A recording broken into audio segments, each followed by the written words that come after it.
Salut à toutes et à tous. Vous êtes sur la chaîne Anti-Arnaque Auto. Bienvenue.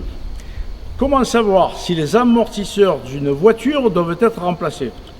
Sur le plan visuel, la première chose à faire, c'est de regarder s'il n'y a pas de gras apparent, de suintement, plutôt sur la partie basse des amortisseurs, aussi bien à l'avant que ceux qui se trouvent à l'arrière.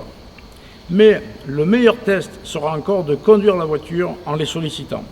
Les appréciations pourront être différentes selon les conducteurs, mais il y a bien un seuil de non-tolérance, aussi bien pour la sécurité que pour le confort. L'état d'une route trop parfaite vous permettra difficilement d'apprécier leurs déficiences éventuelles.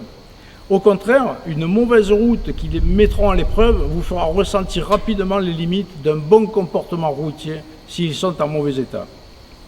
Un bon amortisseur, c'est d'absorber avec force et souplesse les irrégularités de la route. A l'inverse, si en prenant un nid de poule, vous entendez comme un choc, c'est que les amortisseurs sont de vrais chipolatas. Vous aurez du coup l'impression qu'ils ne remplissent pas leur rôle, tout simplement d'amortir en souplesse le poids de la voiture. En cas de remplacement des amortisseurs avant, toute la jambe de force et la cartouche à l'intérieur sera remplacée. Il se pourrait que les butées d'amortisseurs avant, qui sont prisonnières entre le passage de roue et l'amortisseur, soient également remplacées. Il s'agit d'une butée en caoutchouc montée sur roulement, qui permet le braquage des roues sans que les ressorts ne fassent des contorsions à ce moment-là. S'il vous arrive d'entendre un blang après avoir braqué les roues, c'est que les butées sont HS. Les amortisseurs arrière sont plus simples et moins onéreux. N'hésitez pas tout de même de comparer le prix d'un amortisseur d'origine à celui d'une marque en adaptable. D'origine, ils sont en règle générale plus chers, mais bien plus performants en confort, sécurité et endurance. En effet, la conception d'un amortisseur est très technique.